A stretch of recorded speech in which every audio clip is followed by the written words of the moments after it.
Good evening and welcome, everyone. Let's try that again to your Perfect League World Series coverage for the calendar year 2033.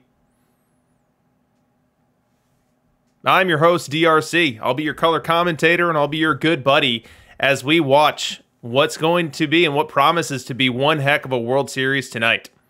We have got two Discord celebrities facing off against one another.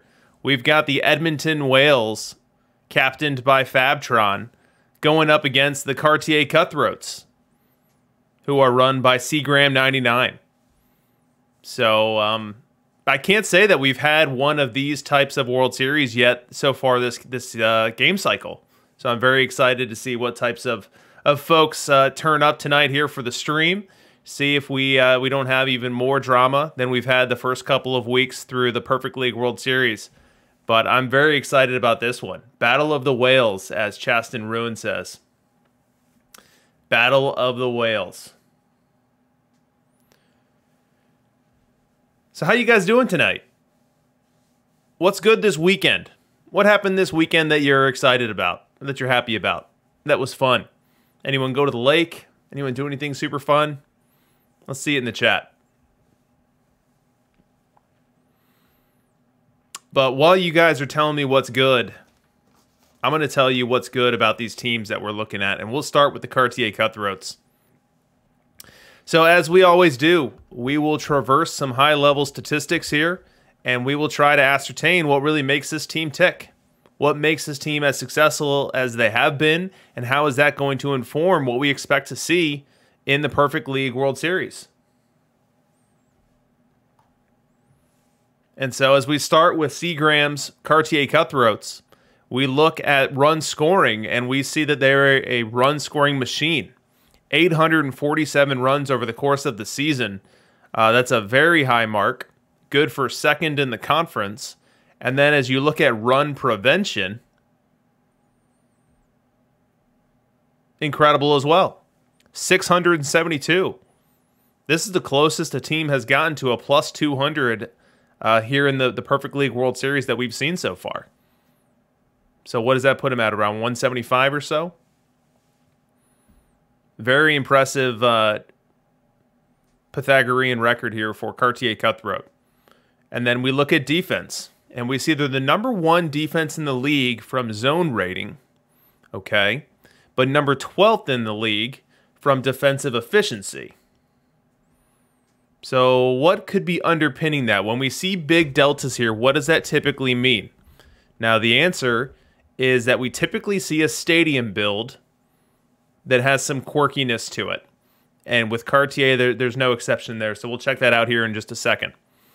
But before we go over to the park, let's check out the home record. So 604 at home, 49-32 record, very solid. On the road, good as well. So 45-36, despite the fact that they played with their home park. They played with their park factors. On the road, they were able to stay well above water as well, nearly 10 games over 500. From a calendar perspective, you see a pretty even road with the exception of a couple outliers here. We had an April and August, which were actually at or underwater, whereas every other month was around 600 plus, and then September was just straight nuclear at 17-6.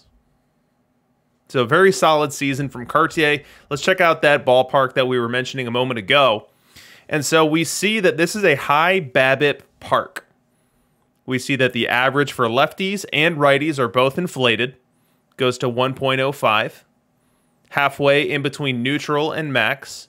And then we also see that not only are the batting averages going to be floated, but the conversion rate of those singles turning into doubles or triples is also significantly floated as well. So doubles is at a 1.25 factor, triples at a 1.25 factor as well. This again represents the midpoint between neutral and max. Now home runs are actually nerfed. So he's going at the midpoint between neutral and min for home runs. So what does that mean? It means that this park is going to play well for batters that put the ball in play, for batters that don't strike out a ton, And for batters that have that gap power that can help them convert some of their singles into doubles and triples. So interesting stadium build here. I'm actually excited to see it here because as I was tinkering with what I was going to do next week, I landed on doing something that was kind of playing into the fact that I've got some high BABIP guys, some high contact guys now that the new Wander Franco's in my lineup. And so this is something that could resemble what I end up landing on before next week. Let's talk players. And you can't get past the leadoff spot before you see a new shiny object here, and that's this Willie Keeler. High avoid K card here, left-handed bat, going to be better versus right-hand pitching, but just so happens that most pitchers in this game right now, most pitchers used at the highest level are right-handed. So Willie Keeler is going to be able to play to his strength very frequently. He's going to give you very good outfield defense in a corner in right field. In addition to that, he's going to be stacking up the BSR, the base running runs, because he's got good speed and great efficacy at stealing bases. That 98 stolen base rating. So Willie Keeler, a solid season here for the Cartier Cutthroats, right around league average with the bat production. But go ahead and tack on 55 stolen bases, only getting caught 16 times, and then in the field stacking up a positive 4.9 ZR. So Willie Keeler absolutely earning his high price tag this week.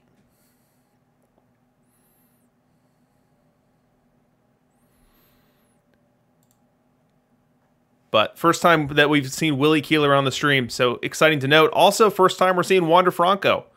So Wander Franco gets dropped, and here he is. Here he is in the World Series. He's batting cleanup. He's playing third base.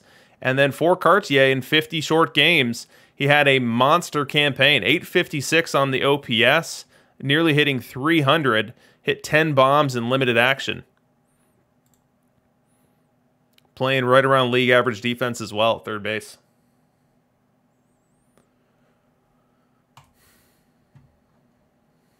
I'm saving up my perfect points. I've got a couple purchases coming up.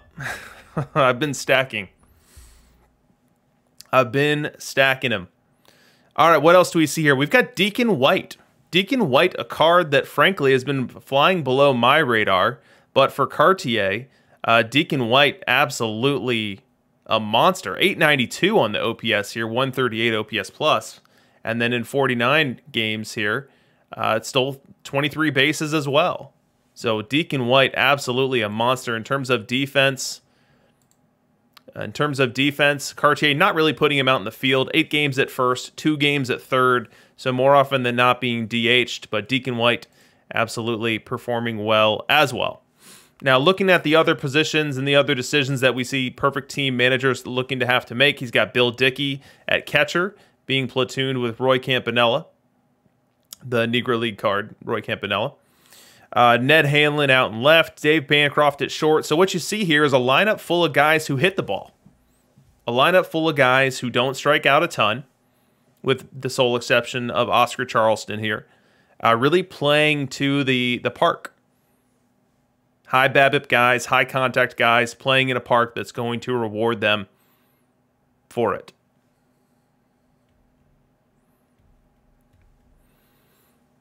Moving on over to his pitching.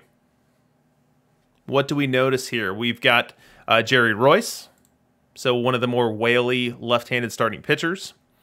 Definitely had a very good season here. 33 starts, stacked up over 218 innings of solid ball. We've got Bill Campbell, who appeared to serve the season as the closer, 35 saves. In the playoffs now, it appears that he and Glavin are splitting stopper duty. So we'll see how that plays out as we watch the Sims.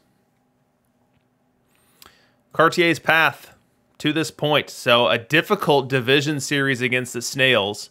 Goes 5 games, goes the distance. And then an extremely difficult sub-league series against Pidge. Pidge found himself a game away from the dance. Was unable to win that game 7. And so Cartier pushed to the max in both rounds of the playoffs to this point. Battle tested for sure. Battle tested for sure. Now, from a history perspective, we have got 2 weeks of Perfect League performance here now for Cartier. Second week in Perfect, second week making the playoffs, so they'll be back for a third next time. They are searching for their first Perfect League title, and they may just find it tonight.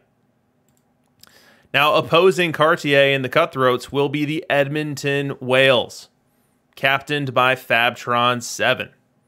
Now, let's run through the same stats here. We've got 7 minutes before our Game 1 sim. Let's make sure we understand what these Whales bring to the table. So from a run scoring perspective, second in the league, 782. So second in the league, however, significantly behind Cartier in terms of total volume here. Cartier was closer to 850, but still a very strong number there. Runs allowed, though, 650.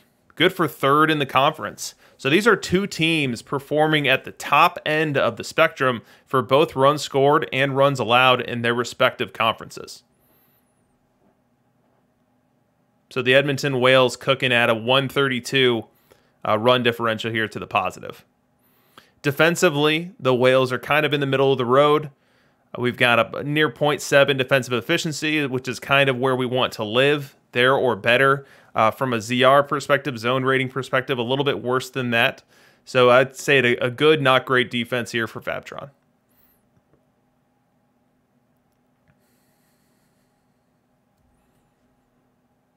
Let's check out the ballpark. And here you'll see that we've got a neutral park that is ever so slightly nuanced. We've got the smallest increase possible to average, just over the minimum increase possible to doubles and triples, and then the smallest nerf you can give to home runs as well. So for all intents and purposes, this stadium, aptly named the Blowhole, will be playing as a neutral ballpark.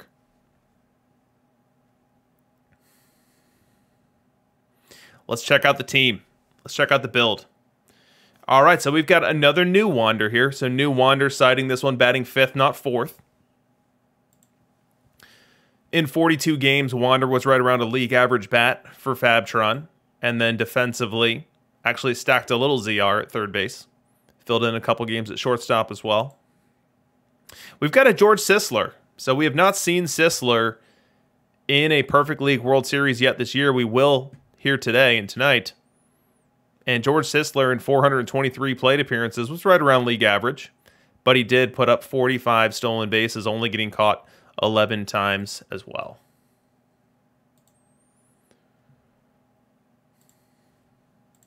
Sisler playing DH nearly every game. You see 6 games that he got into first base, but being preferred to be on the bench as a bat. Now at shortstop, we've got Bancroft. Catcher, we've got McCarver splitting time with Piazza. We move on over to pitchers. And here on the pitching side, we have some bold decisions by Fabtron. And I like bold decisions. We see Satchel Paige, who most teams have moved on over into the bullpen. We see Satchel Paige picking up 33 straight starts and 218 innings. And doing a pretty darn good job of it, too. 3.71 ERA for Satch. Same thing can be said for Robin Roberts. Most teams not trusting him with a locked and loaded rotation slot. Well, Robin Roberts had it here for Fab, and he picked up 213 innings pitched here. A little bit over 4 on the ERA.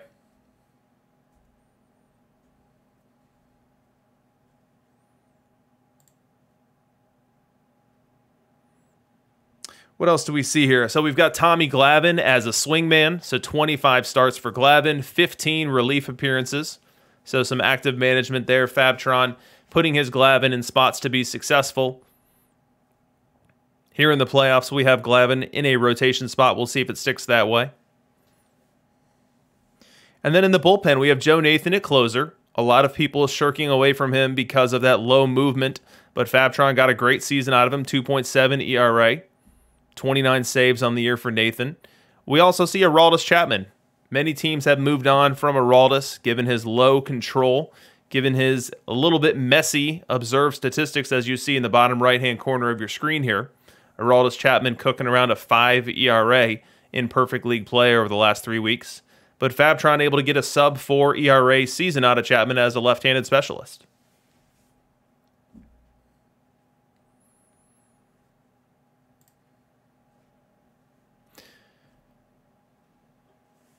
Let's check out the path. So how did the Whales get here?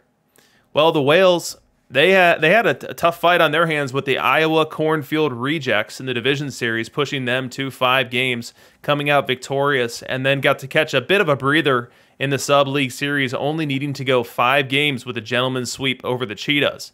Whales went up 3-0. They dropped Game 4, but able to clinch out Game 5, and therefore stack up a ton of rest days before having to take on Cartier and the Cutthroats.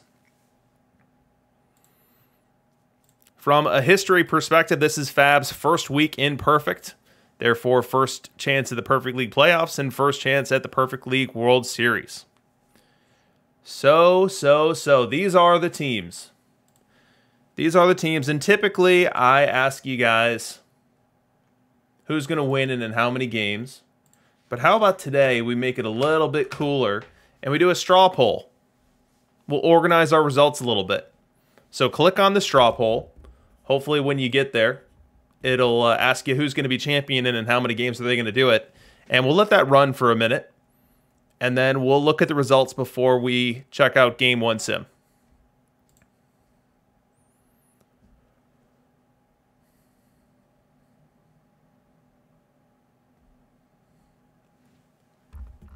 But this is going to be one heck of a World Series, guys. These are 2 managers who know what they're doing. 2 guys that have been around the block. 2 veterans of the majority of the PT21 game cycle, and then clearly successful here in PT22. So I am legitimately excited to see who's going to come out on top here and who's going to etch their name on that Perfect League champion plaque here early in the PT22 game cycle.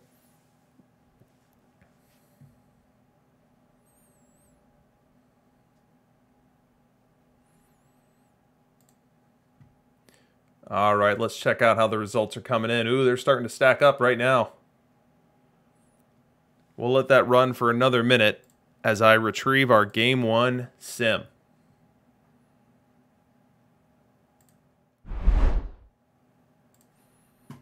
Who's hyped for this series, though? This should be a doozy.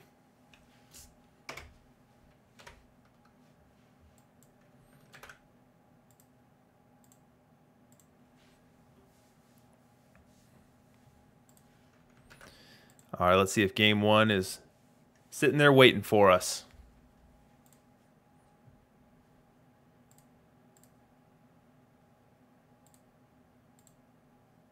And it is. And it is. All right, let's check out our results. Let me refresh these results. Very good.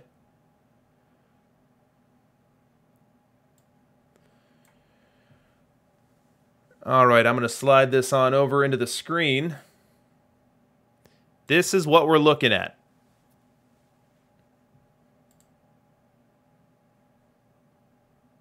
We've got Cartier in 6 as the leading vote getter, Cartier in 5 as the second leading vote getter, and with Edmonton in 6 as the third vote getter. So we'll see if the masses prove clairvoyant here in this case.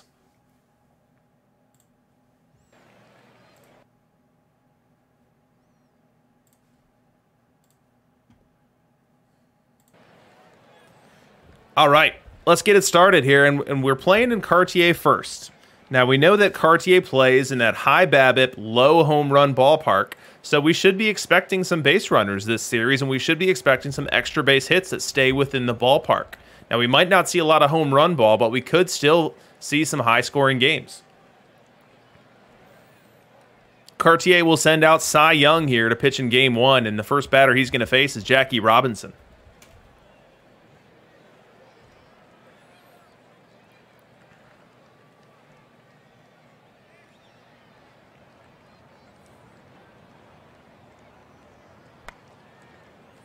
Fly ball right field, playable for Chicken Wolfie. Goes back a couple steps, makes the grab, and this World Series is underway.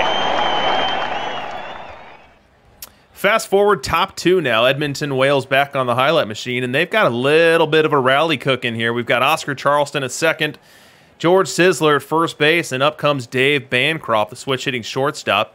He'll face Cy Young here in the first legitimate rally of the World Series. The pitch. Little blooper. Shifting over is Jackie, calls it, he makes the grab. No infield fly rule on the call. And that's an important second out here in the second inning. We go top 5, still scoreless. Another highlight for the Whales. We got Bancroft on first. Now Tim McCarver to the dish. McCarver faces Cy Young. Let's set up this as our first opportunity to use our matchup analyzer tonight.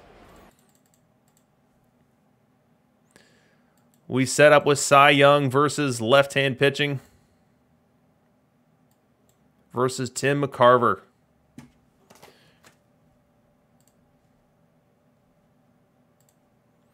Where's Tim McCarver?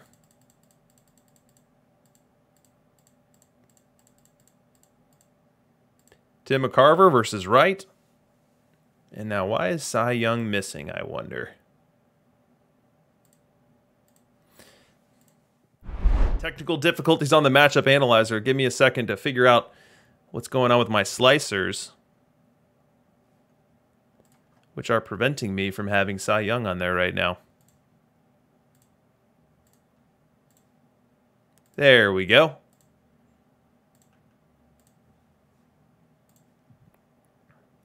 And we're back. So we see with our matchup analyzer in the bottom right-hand corner of your screen, you can see how Cy Young does versus left-hand pitching, or left-handed hitting, excuse me, and how Tim McCarver does versus right. 2-2 count. One and the pitch. Little grounder to second, could be 2. To second, 1 over to first. Double play. Cartier Cutthroats get 2 for the price of 1 there. As the slow-footed Tim McCarver unable to break up that double play. We go bottom 5, and it's our first time seeing the Cartier Cutthroats on the highlight machine. They're sending up their new Wander Franco to face Tommy Glavine. Outfield shifted to the left, the pitch. That ball hit well. Left field. And that one's going to sail over the head. Oscar Charleston on his way to second is Franco. He'll have himself a leadoff stand-up double, giving the Cartier Cutthroats their best scoring chance of this game 1.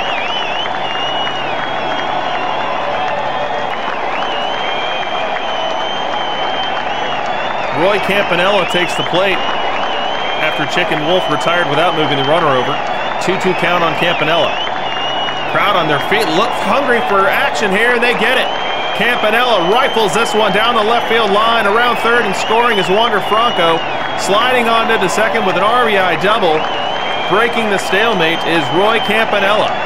Make it 1-0 Cutthroats here in game 1. Still 1-0. We move to the 7th. The Cartier Cutthroat Cy Young still dealing. He's yielded 1 hit all game long, and now has to deal with Oscar Charleston to lead off this 7th inning. Wind and the pitch.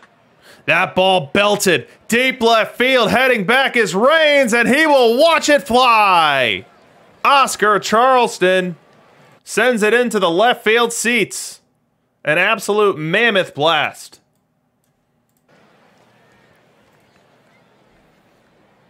Still tied at 1. Fast forward a couple hitters. We've got George Sisler now on second base. Good base runner in Sisler. And Dave Bancroft at the plate. 1-0 count the pitch. Little blooper second base. Easy catch there for Jackie Robinson. He'll check the runner Sisler on his way back. And now there's 2 down.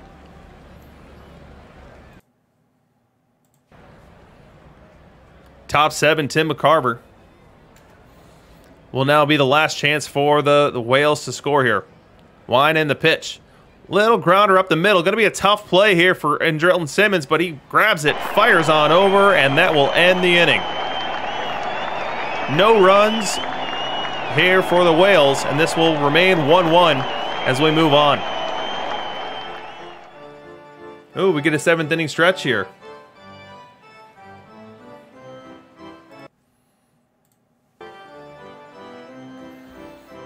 I'll never fast forward through the 7th inning stretch.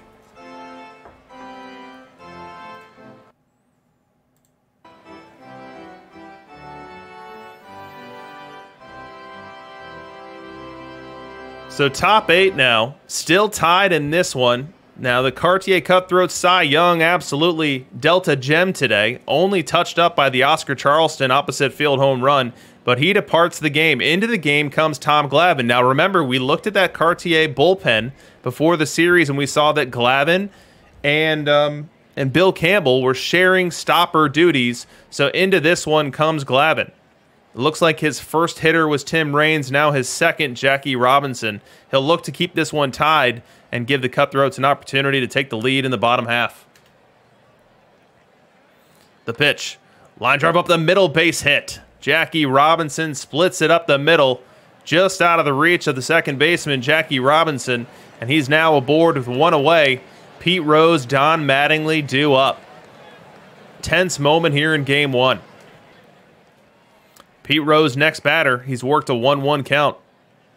The pitch. Runner headed to second. The throw down. Not in time. Jackie Robinson steals second base.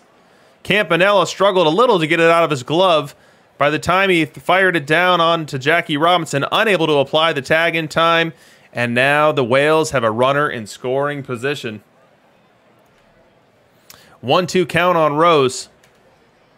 Glavine winds and delivers. Swing and a miss. Strike 3. A huge strikeout for Tom Glavine. Puts away Pete Rose, one of the best hitters in this game. And now this rally will come down to Tony Fernandez. Pinch hitter Tony Fernandez. The Whales swap out a lefty here, bring in Tony, and look for him to come through in the clutch. 2-0 count on Fernandez. The pitch. Little looper, left field and down. Around third is Jackie. He's going to try to score. Here comes the throw from Raines. Not in time. 2-1 Whales on the pinch hit, clutch base hit from Tony Fernandez. And now the Whales, for the first time in this ball game, take the lead. Bottom 8. Cutthroats in an unfamiliar position here, having to work from behind, and they send up Oscar Charleston to lead off this inning. He's facing Tom Glavine of the Whales. Full count, the pitch. That ball's crushed down the right field line. That one's going to one-hop the wall. Charleston around first, heading to second. He'll stop there with a leadoff stand-up double, giving the Cutthroats a runner in scoring position right away.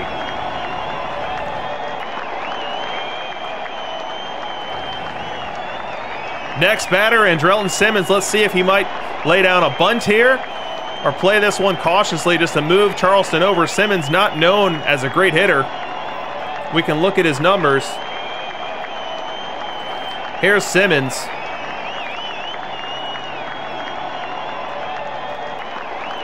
A .589 hitter.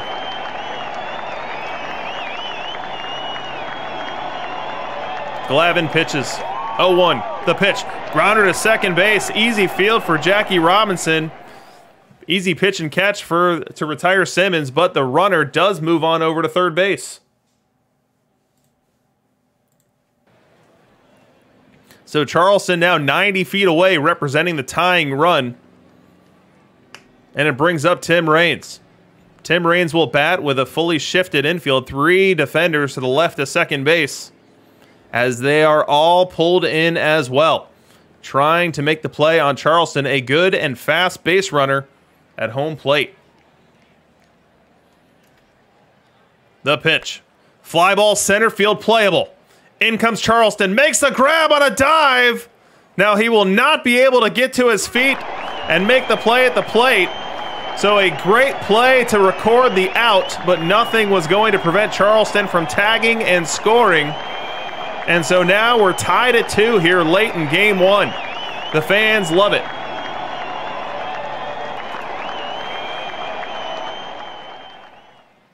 With the bases clear now and 2 outs, Jackie Robinson will step up to face Glavine. Wind and the pitch. Little grounder to short. Bancroft fields and fires, and that will retire the Cutthroats here in the 8th inning, but not before they pick up the all-important tying run and send us to the 9th inning of Game 1, all notched up at 2. Wander Franco leads off this 9th inning, and the Cutthroat stopper, Tommy Glavine, will stay in this game. He's got Franco, Sizzler, and Bancroft too, with McCarver up if anyone reaches. Glavine winds and delivers, and that ball's looped into right field. That's going to get down for a single. A leadoff single for Wander Franco will give the Whales some options as they navigate how they want to play this 9th inning. So we have Cool Papa Bell comes in as a pinch runner. He immediately steals second base. Mike Piazza comes in as a pinch hitter. So Piazza in now at DH. George Sizzler to the bench. And Piazza will bat with Cool Papa Bell on second base. Let's pull up Piazza's stats. There's Mike Piazza, right around a league average bat. However, does better versus left-hand pitching for sure. 3-2 count. Glavine comes, sets, delivers a blooper on the infield. Who's going to call it? Harry Heilman waving everyone off, and that is going to be the first out of the inning. No advancement for Cool Papa Bell on that one. Bancroft, next batter. 1-1 count, the pitch. Runner heading to third. Cool Papa Bell's going to try to steal second base of the inning, and he does. Throw down from Campanella is late. Caminiti applies the tag, but Cool Papa Bell was already there. Not even close. Cool Papa Bell impacting this game with his wheels. 2 stolen bases here in the top of the 9th inning as they're trying to manufacture a go-ahead third run. Bancroft now bats with a 3-1 count. The infield fully drawn in. 3-1 count. The pitch. Ground to the third and past Caminiti. That will go all the way to the wall. Scoring easily is Cool Papa Bell. Bancroft heading on into second with a game-changing RBI double.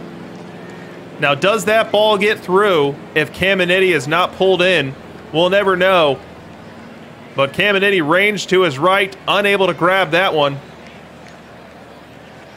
And it serves to untie this game and give the Whales a 1-run lead. Still batting here in the 9th, Bill Campbell comes in. So Tom Glavine departs, Bill Campbell comes in. Tim McCarver has worked a walk, and Tim Raines will now bat. 1-1 count. The pitch. Little dinker. Tough play for everyone. Jackie Fields looks like he couldn't get it out of his glove. And that's going to be an infield hit for Tim Raines. He ran in, scooped it with one hand, tried to transfer to the hand, was unsuccessful, and Raines ran on through first base. Jackie Robinson had to eat it, and they are now loaded with one away, and Jackie Robinson coming up. Once again, the Cutthroats infield drawn in as they will go to cut down Bancroft at the plate, and the count is full. Campbell comes set, delivers, and that ball's looped into right field, a base hit. Scoring easily is Bancroft. Holding at third is McCarver. It's now 4-2 Whales, and they're still in business here in the 9th. Pete Rose, the next batter. Cutthroats fans on edge here as they've seen this tie game really turn upside down. And now the Whales, Pete Rose has a chance to blow this one wide open here with a gapper. 1-1 count. The pitch. That ball hit well. Deep right field. Heading back is Chicken Wolf, and he will watch it fly. Ding dong, that pitch is dead. Pete Rose, a grand slam in the top of the 9th. And out come the Boo Birds and Cartier.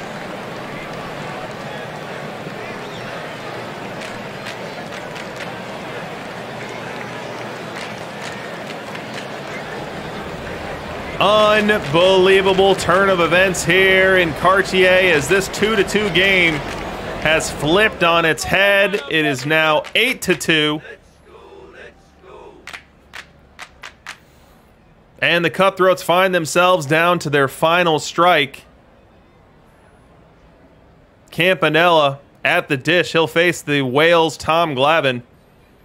And they need a sequence of things more unlikely than me regrowing hair.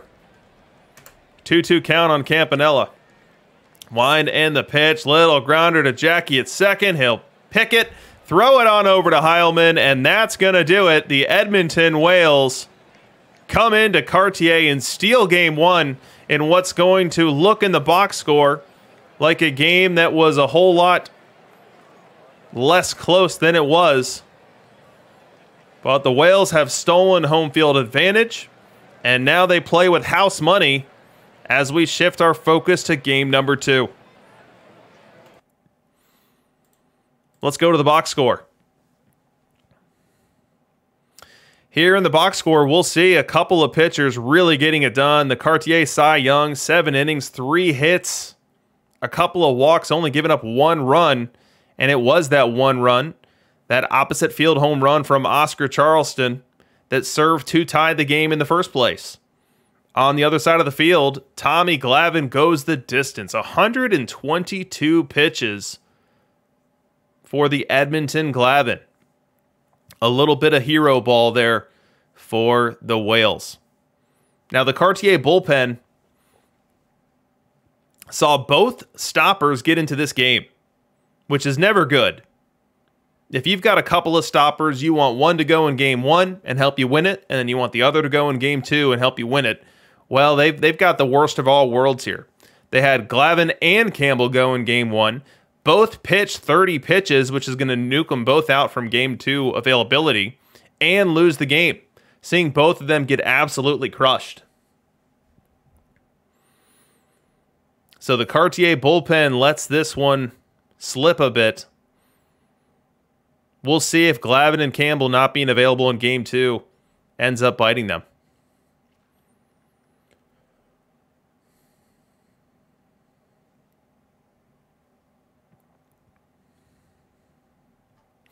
Well, we are ready. We are ready to shift our focus right to game 2. Let me go pull down the sim, and we'll get right to it.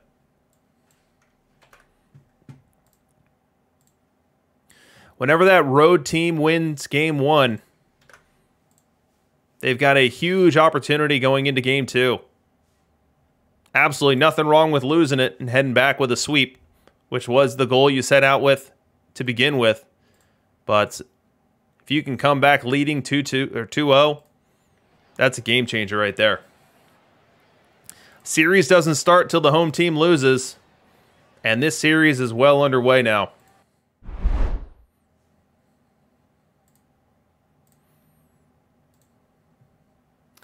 H. Walensky wondering what a Puma victim is. So, I don't exactly remember the genesis of this. But it is said that when you make it to Perfect League, you leave by way of the relegation Puma snacking on you and eating you and sending you back to Diamond. And so all of those teams you see scrolling across the bottom of your screen are teams that were in Perfect League this week and will not be in Perfect League next week. They are all going back down to Diamond. To play another game in Perfect League, they will have to win a Diamond League.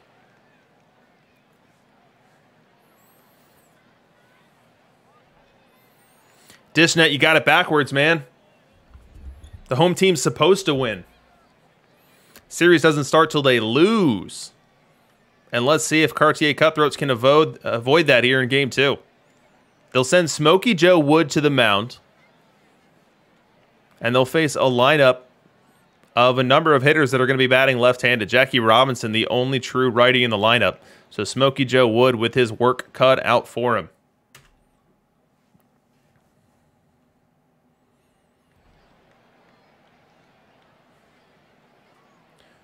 We start this one off with Jackie. 2-2 count here, top of the first. Wind and the pitch. Swing and a miss. Strike 3. The Cutthroats start off game 2 in style. A swinging strikeout here as Smokey Joe Wood able to drop a bender in on Jackie Robinson. Jackie unable to adjust and foul that one off. It's 1 up and 1 down. And a little glimmer of hope for the Cutthroats fans. That's a good reminder there, Hubert Farnsworth. I need to update the score thing in the top right. Let's do it now. And we will go with the Whales.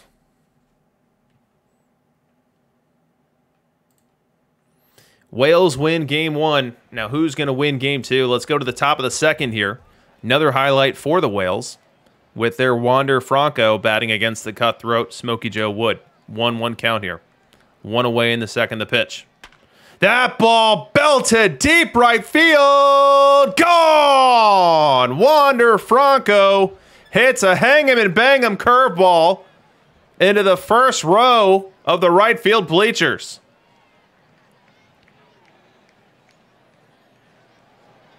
And the Whales strike first in game 2.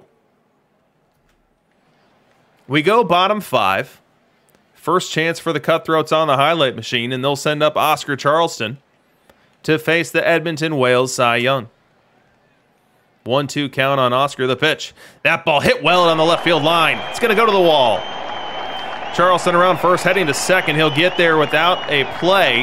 A leadoff double for Oscar Charleston here as the Cutthroats look to even this one up. Still bottom 5. Charleston now shifts on over to third base as he has taken third either via wild pitch or via pass ball or via stolen base. And Bill Dickey has an opportunity to drive him in. The Edmonton Whales, in a show of defensive aggressiveness, are making the play at the plate. They have brought the infield in. They are looking to make the play on Charleston as opposed to conceding the run. 2-2 count. The pitch. Dickey hits that one well to center but playable. Caught by Oscar. The throw to the plate. Not in time. Oscar Charleston slides around the tag. Make it 1-1. Credit Bill Dickey with a sacrifice fly. And we've got a new ball game here in Cartier. Still bottom 5. We've got Bancroft aboard at first base. And Willie Keeler, one of the cards that we called out before the series, at the plate. He's down on the count 0-2. Still facing Cy Young. The pitch. Floater into right field. Played very passively by Pete Rose. And that ball will drop. That definitely looked like a play that Rose could have efforted towards. Could have made a play on. But he was more than content to play that one on a hop and continue this 5th inning. Pete Rose not known for his defense and didn't display it there. 3-0 count now on Jackie Robinson. 2 aboard, 2 out. The pitch. Swinging on 3-0. Skies it to center field. Charleston there. He makes the grab. So that'll end the inning for the Cutthroats, but not before they tie it. And we now head to the 6th inning.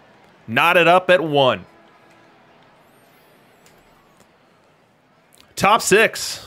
Whales turn at the dish. Jackie Robinson up. Tim Raines on second base. 1 away. Smokey Joe Wood still dealing for the Cutthroats. The pitch. Little grounder to second base. Jackie picks it. Throws it on over to Rose. That's the second out. But shifting from second to third base is Tim Raines. And he'll now be 90 feet away from taking the lead in this one.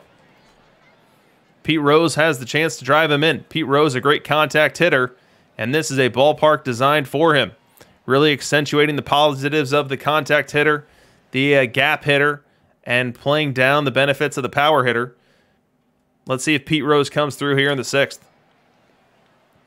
The pitch. Grounder to first base, picked by Pete Rose, takes it to the bag himself, and that'll do it. That'll do it here in the 6th inning. Able to strand a runner at third is Smokey Joe Wood. We head now to the 7th, still tied at 1. Wales back on the highlight machine, this time with George Sizzler at the plate. He's batting with 2 away in the 7th and Wander Franco on first. The pitch, Franco heads to second, the throw down, not in time. Wander Franco steals second base, getting himself into scoring position on the first pitch of this at-bat. A 93-mile-an-hour heater that missed in. Now 3-0 to Sisler. Let's see if he's as aggressive as Jackie was for the Cutthroats in swinging 3-0. The pitch. He is not. He'll take a heater on the inner half, does not get the call, and so he'll head on down to first with the 2-out walk. And that's going to bring up Dave Bancroft in what is a big moment in this game. Let's load up our matchup analyzer.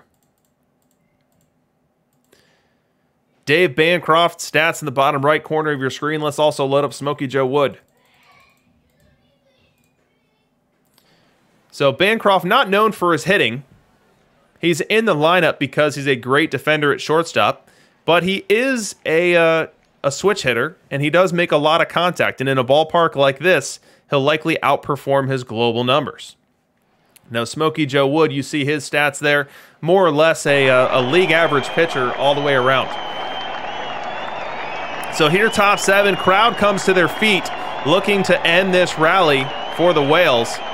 It's a 2-strike count on Bancroft. Smokey Joe Wood 1 strike away from pushing this to the bottom of the 7th. Still tied. Comes set, the pitch, and he's swinging and a miss, strike 3. A heater elevated and out over the plate.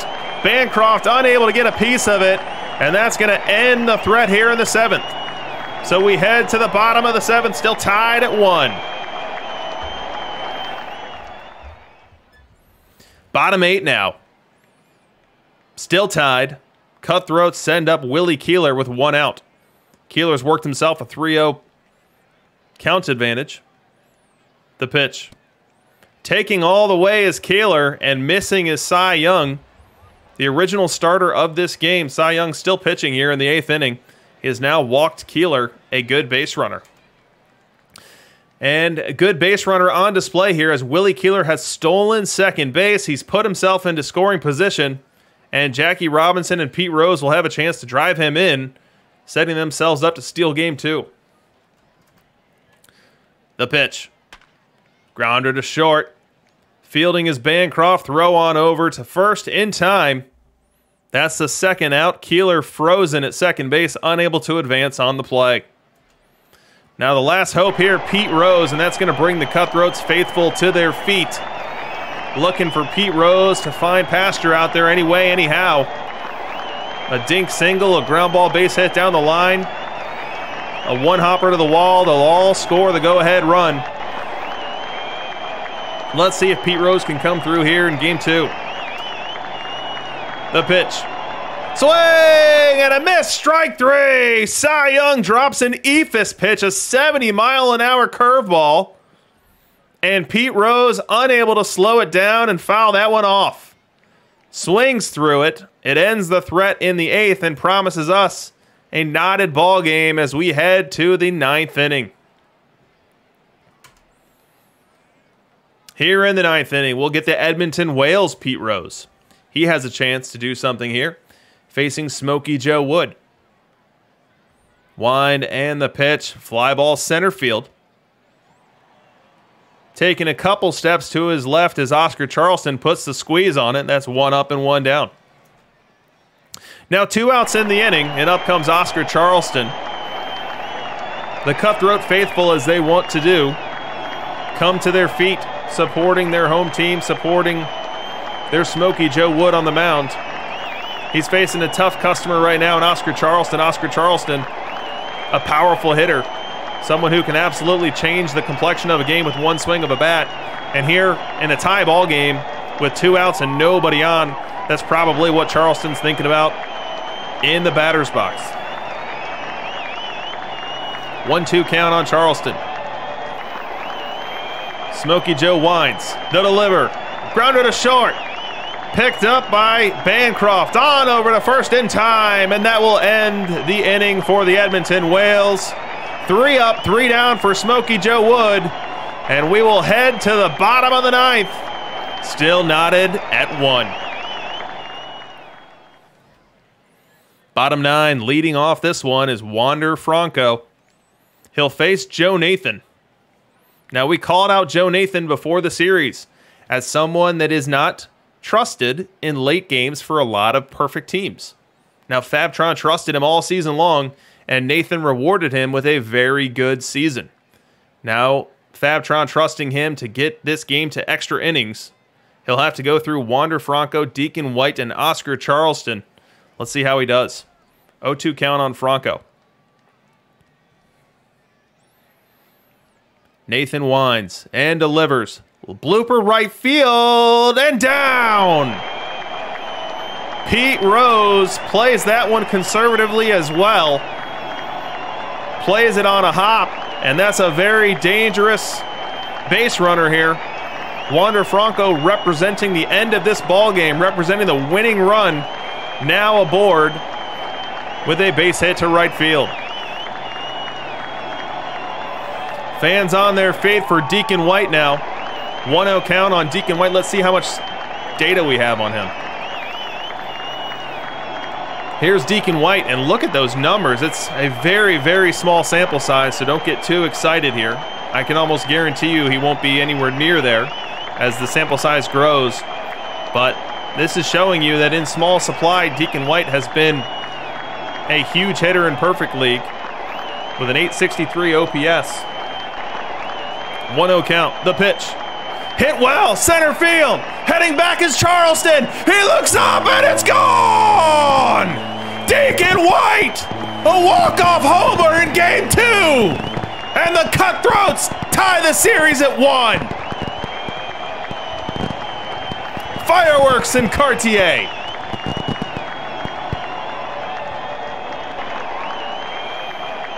Look at the interpretive dance on home plate. Joe Nathan hangs an 86-mile-an-hour slider out over the plate. Deacon White puts the barrel on it and sends it 431 happy feet for the Cutthroats fans here in attendance. And now they will shift this series to Edmonton with Uncle Mo on their side.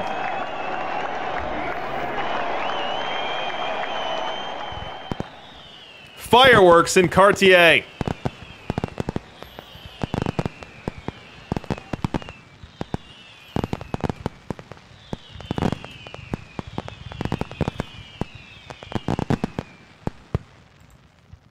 What a game here in Game 2.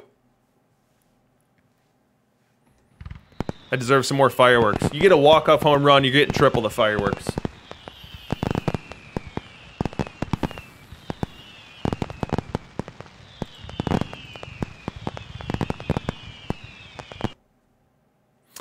So let's take a look at the pitching, and for the second time in 2 games, the starters really were standouts.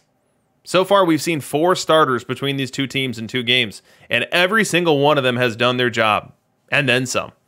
So on the Cartier side, we have Smokey Joe Wood going 9, going the distance, only giving up 2 hits, only 2 walks, only 1 earned, that coming via the home run. And he stands to pick up his 3rd win in the postseason.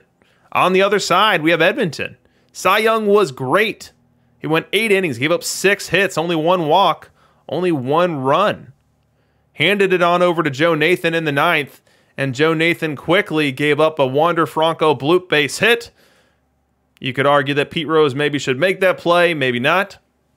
But either way, hanging the slider to Deacon White, and Deacon White depositing that into center field, end of the game.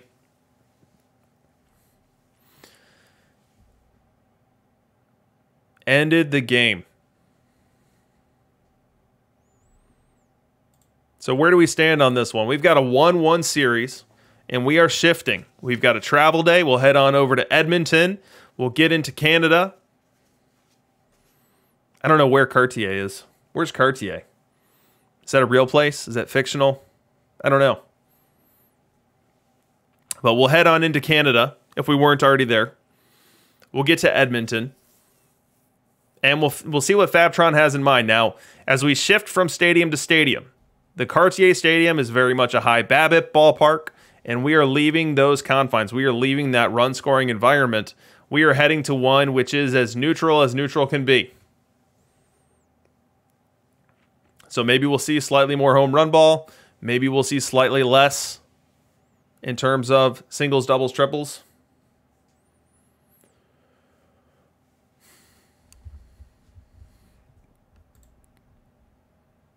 But definitely excited to see how this one plays out. Now, if Edmonton can hold serve at home, if they can just win their home games, they are perfect league champion. However, Cartier is one win away from re-stealing back home field advantage, and they have every intention on doing so here in Game 3.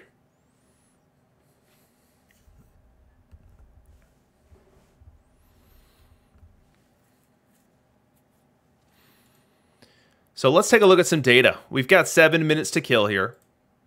Let's slide on over to our stats. And so, if you're on mobile, it's probably tough to see here. But if you're on your computer, here you can see the top hitters in Perfect League this week. So on this tab, I isolate it to this week. On the matchup analyzer, I crunch in the trailing 3 seasons. But this week, the king of Perfect League from a bat perspective is John McGraw. This doesn't come as any surprise, as John McGraw has been excellent the past couple of weeks. We've got 2,000 plate appearances this week of him being significantly better than anyone else. Now, second best, Pete Rose. No surprise there, but Pete Rose trailing McGraw by a good 5 runs per 600 plate appearances with the bat. Now, behind him is Al Rosen. This is the second week in a row that Al Rosen has shown up here. Now, Rosen is not someone that I bet on staying at the top of these lists. We can take a look at one of his cards right now. Rosen is the type of profile that's going to be a lot better versus left-hand pitching, which doesn't exist in high supply in today's game, and is a bit birdian with his profile versus right. But whoever's been running him the last couple of weeks have definitely gotten more than the expected production out of him. And we see 454 plate appearances of 15 batting runs per 600. Yeah, Maximeister, or I don't know how to say it. Maxime Mester. Mexi Mester. Mexi Memester. There we go. That's got to be it. But yeah, throwback to week 1 Nomads. I had Al Rosen on my early builds of my team. Moving on down the list of our top hitters here, we have Don Mattingly coming in as our top first base non-Rose option here, 8.69. We have Frank Thomas at 8.43. Boggs at 8. Will Clark. You don't see a ton of these Will Clarks. If I had my way, I'd quick sell them all. 7.36 for Will Clark. Bill Dickey. Holy cow, look at Bill Dickey. Hitting with a positive 7 here. We've never seen Dickey that high before. Dickey's always been much closer to league average. But Dickey this week having a very solid week with the bat. 3,000 plate appearances of 7.23. Outdoing Jackie Robinson. Did not see that coming. Wander Franco. So here's what I'll say about Wander Franco. We've got a good sample size here, so 3,500 plate appearances. However, he just dropped on Thursday. And so let's not go ahead and commit these numbers in concrete at this point in time. Let's watch what next week looks like. So I like our sample size here, but I don't like the fact that he entered mid-baseline, and that has done some funky things for data observation in the past.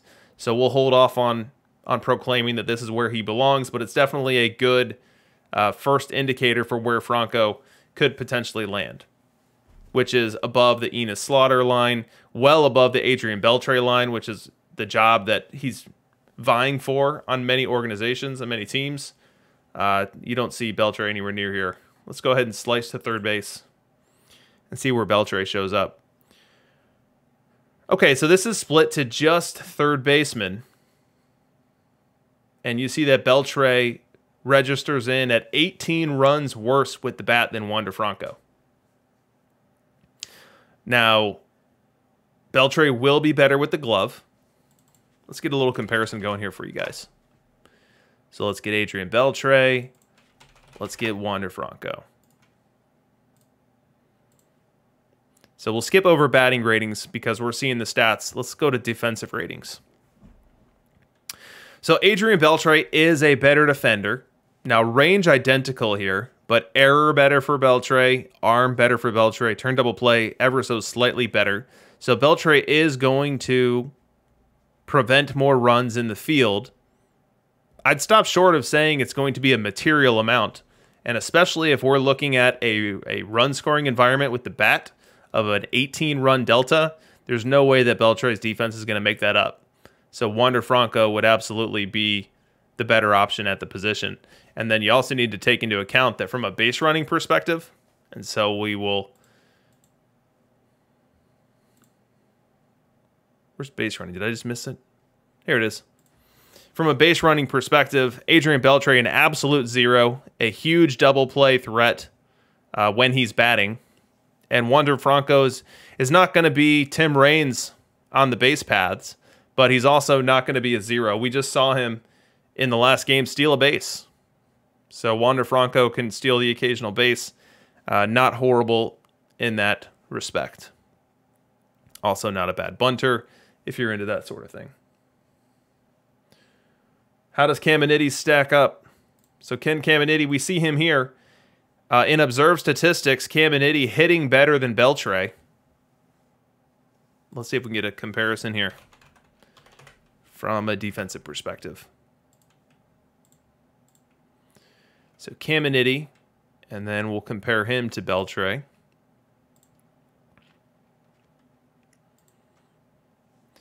So Caminiti actually has more range, slightly less error, same arm, and then loses 30 on the turn double play. Tech 15 saying McGraw, Franco, Caminiti, Beltre in the pecking order. I think Franco in such high supply is going to be taking a lot of these plate appearances. I'll be curious to see what this plate appearance amount is next week. We're at 3,500 this week. Next week, are we at 9,000, 10,000? We'll have to wait and see. Because John McGraw is not in high supply, so people can't go pick him up at the corner John McGraw store. I don't expect people to rush to Al Rosen, even though he's showing well in our stats the last couple of weeks. And Wade Boggs has a high price tag on him as well. So I think a lot of plate appearances are going to funnel to Wander.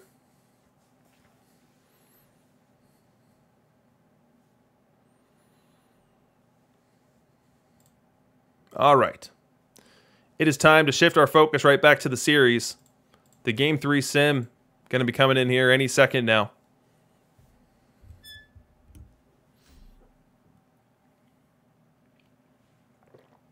We'll take a drink of water. Whenever there's a walk-off win, it really tests the pipes. Sox fan 66 asking if Franco's better than Meteor. I'm guessing that's Molitor. And the answer from a bat perspective would be yes. Although it's close enough where I'd say let's wait another week before we call it one way or the other.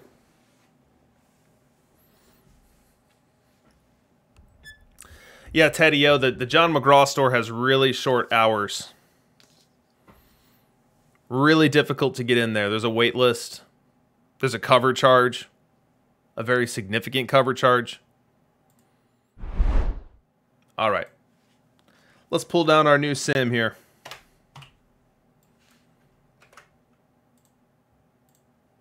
You know, when Tech 15, I think it was Tech, when he was in the Perfect League World Series, I think he would show us a Rogers Center. And so I'm hoping, and this is definitely me being guilty of generalizing here, but I'm hoping that that the Edmonton Whales have some sort of special stadium for us as well. Let's find out.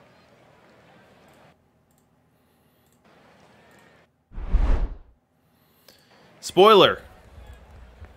We're at the classic Out of the Park 22 Stadium.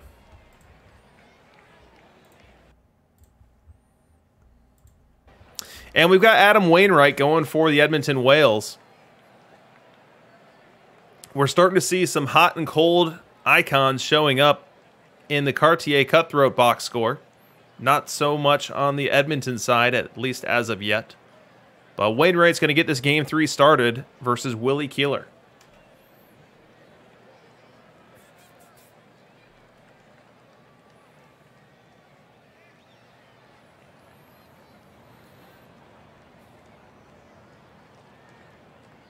Wainwright winds and delivers. It's going to be a ground ball to first. Heilman fields it. Throws on over to Wainwright in time. 1 up and 1 down, and game 3 is underway. We go top 4. In what has been a continuing theme in this series, we are stacking up scoreless innings. And now we've got 3 clean ones heading into this spot here in the 4th. We've got Fire Pete Rose aboard and Wander Franco at the plate. Nobody out. The pitch. Little grounder to second base. Jackie fields it to second, 1 to first, double play.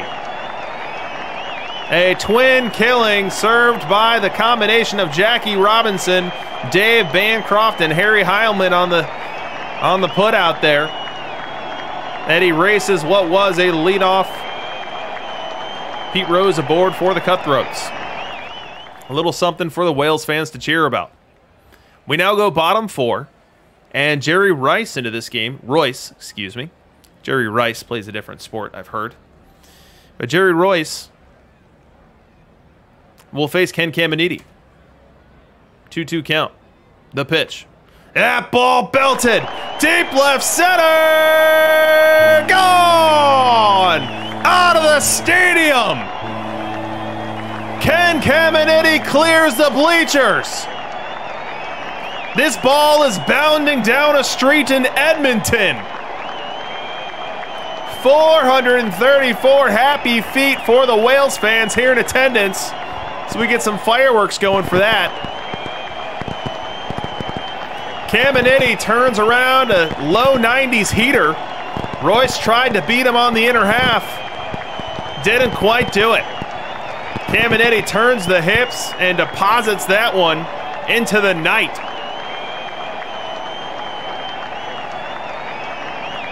What a bomb, and what a way to take the lead in style here for the Whales.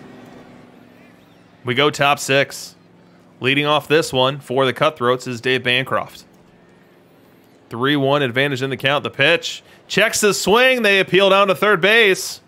He says he didn't go. That's going to be a leadoff walk for Bancroft. And another leadoff base runner for the Cutthroats. Last time they had one, it was erased immediately on a double play. Let's see if Willie Keeler can avoid a similar fate this time. He's down on the count 1-2. The pitch. Fly ball center. Charleston there, not moving an inch, makes the grab. Retreating to first is Bancroft. That's 1 away.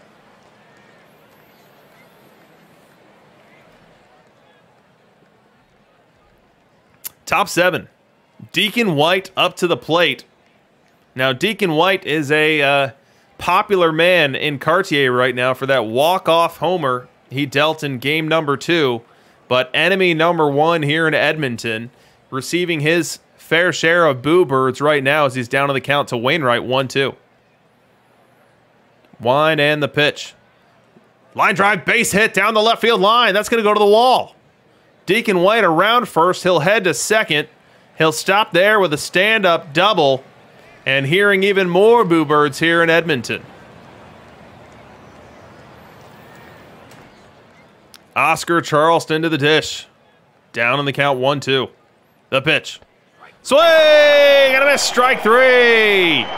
Adam Wainwright pulls the string on a changeup. And Charleston caught out front. Swings over the top of it. And that'll be the second out. 7th strikeout of the game for Wainwright. Now the last hope for this rally for the Cutthroats as they effort to tie this game falls to Bill Dickey. Now we were just talking about before the game that Bill Dickey had himself quite a week in Perfect League. We see his trailing 3 weeks has him at 2.56 on the BAT-R. He was even better than that in 2033. He'll bat against Wainwright here trying to tie this game. Needs a single. The pitch. Little dinker, tough play. Wainwright grabs it, throws on over to first. Not in time. Bill Dickey beats out the infield single and will keep this inning going. Dickey, not known for his speed, got out of the box in a hurry there. Wainwright stumbled a bit getting off the mound, was able to retrieve the ball, fire on over to first, didn't get everything on it, and as such, Dickey able to beat that one through the base. Tie goes to the runner here. Ned Hanlon will now bat in what is the biggest at-bat of this game, but it's not any Ned Hanlon. It's icy cold Ned. Now let's check out Ned's stats. Can icy cold Ned Hanlon come through here? He's a league average bat and perfect. Better against right-hand pitching for sure. 0-1 count the pitch. Grounder to second. Jackie picks it on over to first in time, and that will retire the side. The Cutthroats strand 2, and Adam Wainwright, 7 shutout innings in this one.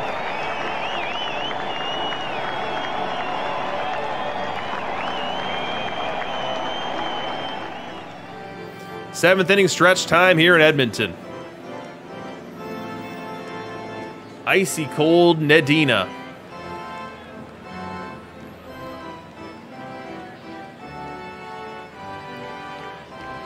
Beautiful rendition of Take Me Out to the Ball Game here in Edmonton.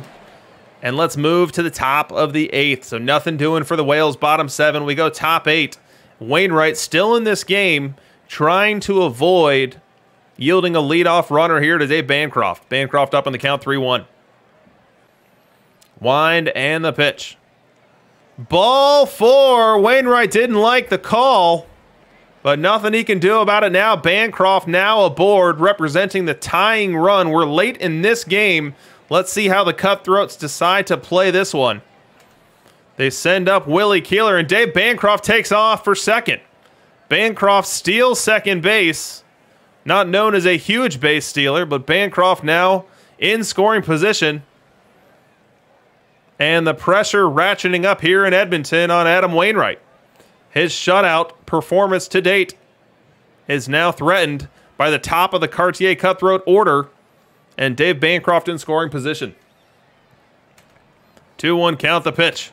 Fly ball center field. Hit well. Heading back is Charleston. Back on the track. He'll make the grab. Dave Bancroft does not effort for third base. So that's an unproductive out there for the Cutthroats as Bancroft frozen at second. Oscar Charleston does have a great arm.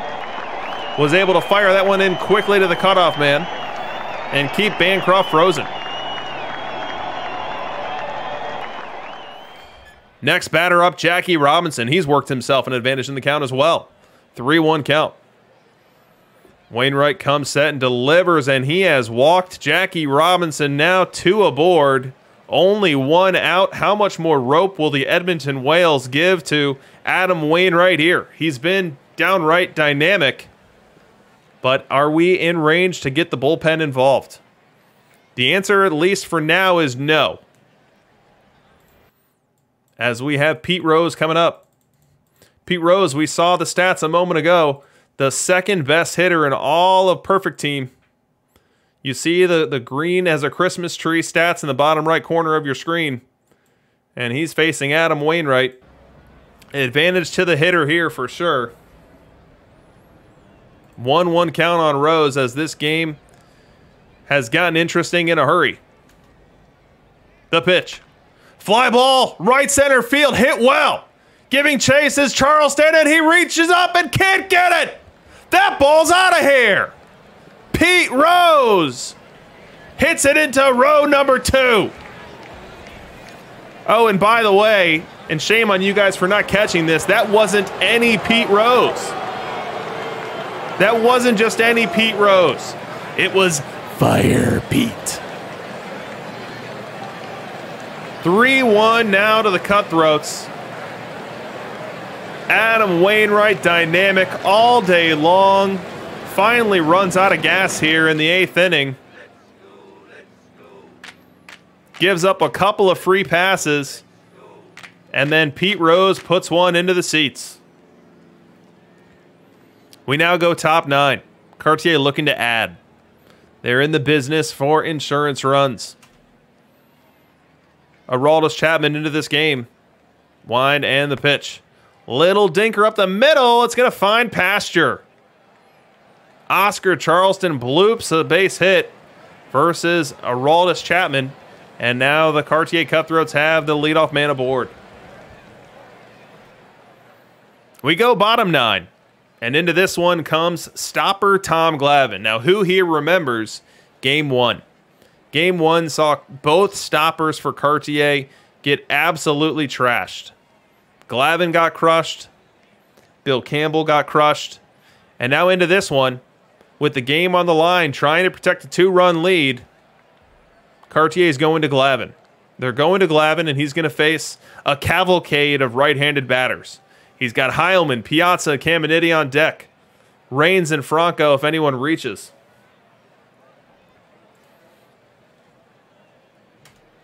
Heilman first to go. 2-2 count on him, the pitch. Ground ball left side. Picked up by Wander Franco on a cross and in time. 1 up and 1 down. Now 1 away for Mike Piazza. Up 2-0 in the count. Wind and the pitch. Little blooper base hit. An inside out swing from Piazza. This was a 100-mile-per-hour fastball from Tom Glavine on the inner half. Piazza unable to turn on it, but able to get enough of it to loop it on out over Pete Rose's head. This series has been a museum of Pete Rose plays that were not able to be made for both sides of town. And this time it's Mike Piazza looping a single out over the head of Pete Rose at first base. And now the Edmonton Whales will bring up to the tying run. Yeah, Tommy Glavine really reached back for that one. Not known for his velocity, he was able to reach back and find it. But now up comes Ken Caminiti. Let's set this one up. We need the matchup analyzer to tell us if Ken Caminiti can hit one into the cheap seats. Ken Caminiti on the bottom of your screen. Let's go Tommy Glavine on the top.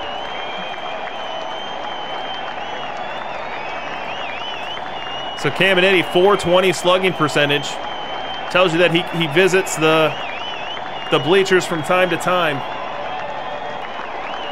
Full count here.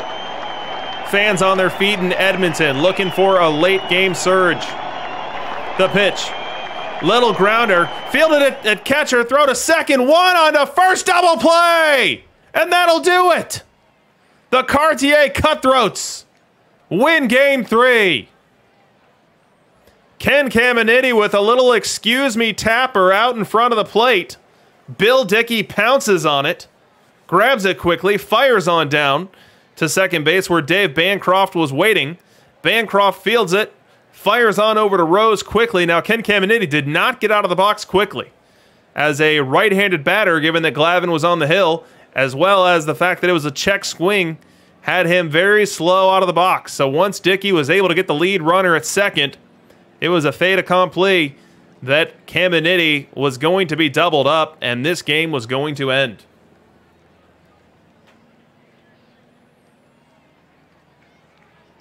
So this game finishes by the score of 3-1. Cartier Cutthroats have won back their home field advantage, and now they get to play with a little house money here in Game 4 and Game 5.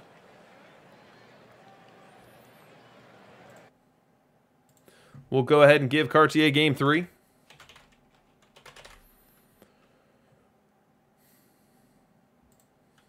And then we'll take a look at the box score. So for the first time, we had a starting pitcher not pitch well in this series. And that's Adam Wainwright. And it's a bit misleading. Now, Wainwright was dealing with a village of base runners all game long, but it never bit him until Pete Rose hit the 3-run shot late in this one. Now, as you look at the box score here, you see Wainwright go 7 2/3. He yielded 11 base runners, but again was able to avoid damage entirely until it was too late. Pete Rose, player of the game, able to find the third row in the blowhole and really change this series on a dime. Now, on the Cartier side, Jerry Royce was fantastic. 7 innings, 6 hits, 1 earned. Struck out 5, gave up a homer. And then on comes Tom Glavine. And Tom Glavine absolutely changed course. So we see the prior outing, October 18th right here, when he went 1 1/3, gave up 3 earned runs. Well, here he's entrusted with a 2-run lead and is able to go 2 innings, yielding only 1 base hit and nailing it down for the 4th save of the postseason for the Cartier, Tom Glavine.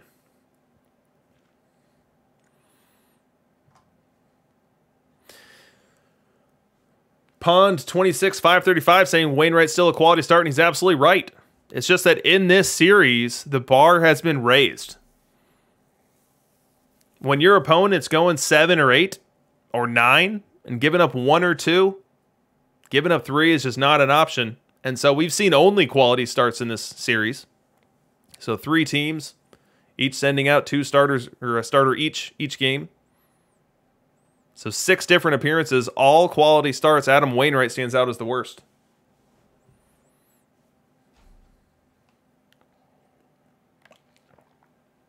Let's quickly get to game number 4.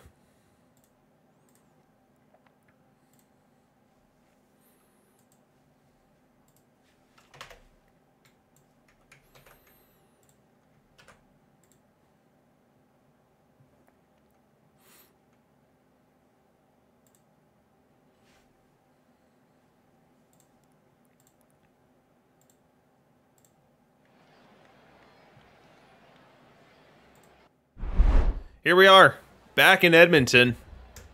And now the script has shifted a bit here. So Cartier drops game 1. They lose home field advantage. They go into game 2, play a really tight ball game, end up walking it off with a Deacon White homer. That splits the series. Now another tight game in game 3, and Pete Rose ends up with the deciding blow, the 3-run homer. And now they are trying to push their advantage. Can they push this series to 3-1 Cartier with an opportunity to finish them out in Game 5? Or does Edmonton grab the reins right back? Can they even up the series here and send us to a completely pivotal Game 5? Let's find out. Tim Hudson will take the hill for the Edmonton Whales. He'll start this game off facing Willie Keeler.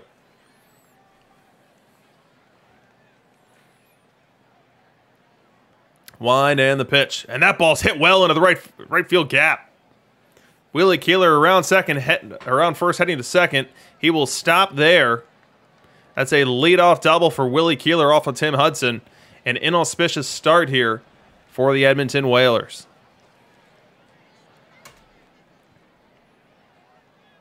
Hudson able to retire Jackie Robinson with an unproductive out, but up comes Pete Rose. And it's not any Pete Rose. It's fire. Pete Rose, and he's looking to inflict the same damage he did in Game 3. Does he have another big hit in that bat here early in Game 4? The pitch. Line drive, base hit up the middle. Around third is Keeler. He's going to try to score. The throw comes all the way through. Not in time. Willie Keeler scores on the RBI single from Fire Pete Rose.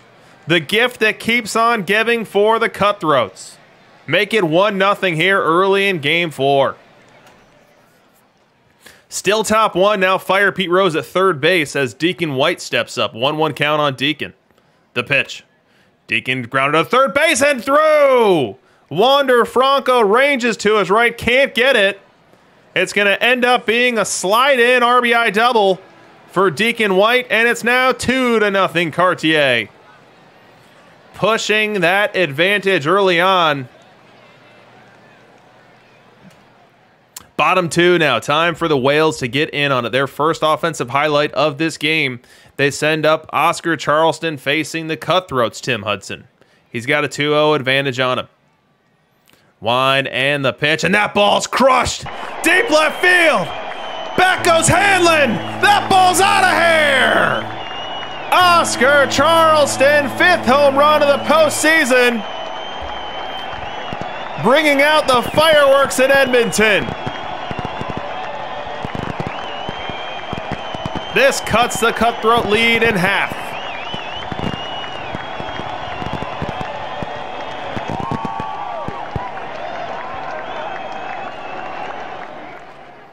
Bottom 4 now. Charleston back to the dish. Charleston, we know what he did last time up.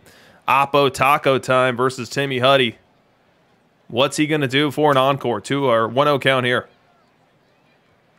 Hudson winds and delivers, and that ball's crushed again! Deep right field! That's going to one-hop the wall! Charleston working his way towards that cycle, wants 3! The throw, not in time! Oscar Charleston follows up his Oppo Taco with a 3-for-1 special.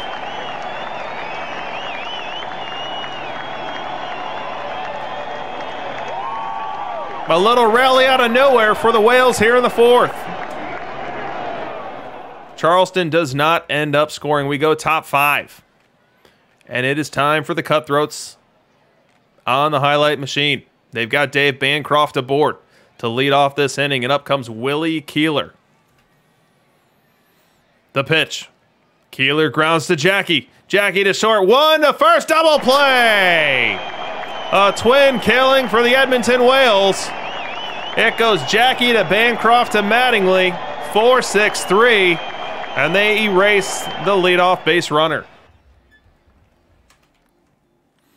Bottom 6 now.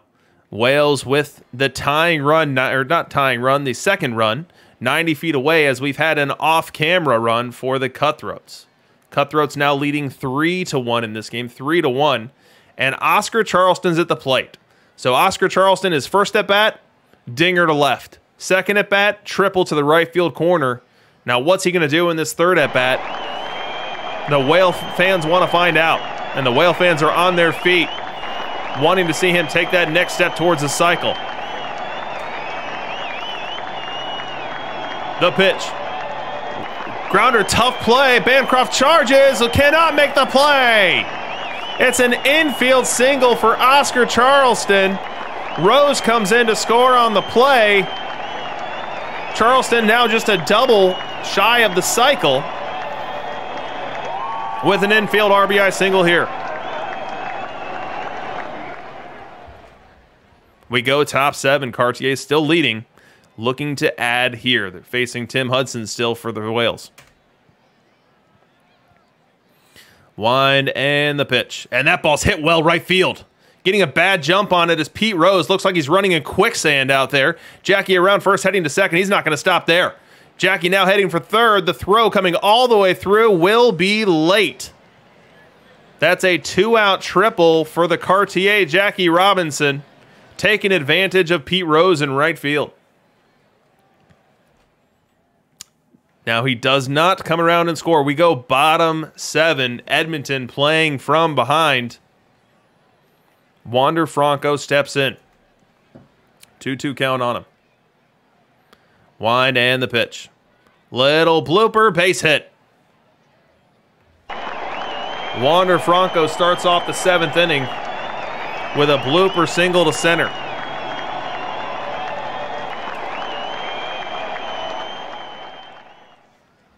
But apparently George Sisler hits into a double play. So Sisler erases both Franco and himself, and now Dave Bancroft bats as the final hope here in the 7th inning. Ground ball up the middle. Jackie fields it on over to first in time.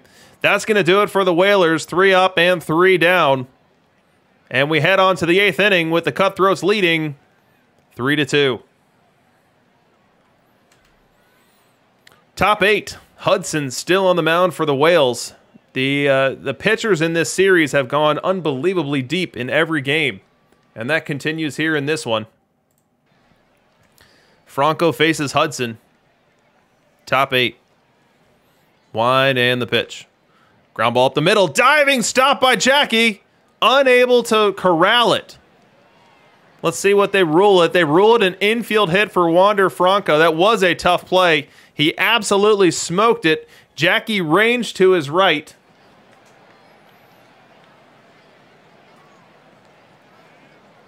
Unable to make the play. Looks like we've got some buffering issues going on. Hopefully it fixes itself here.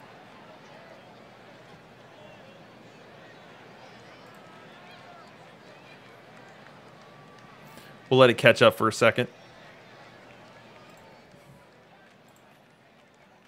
Everything looks good on my end, so it might just be a little internet blip.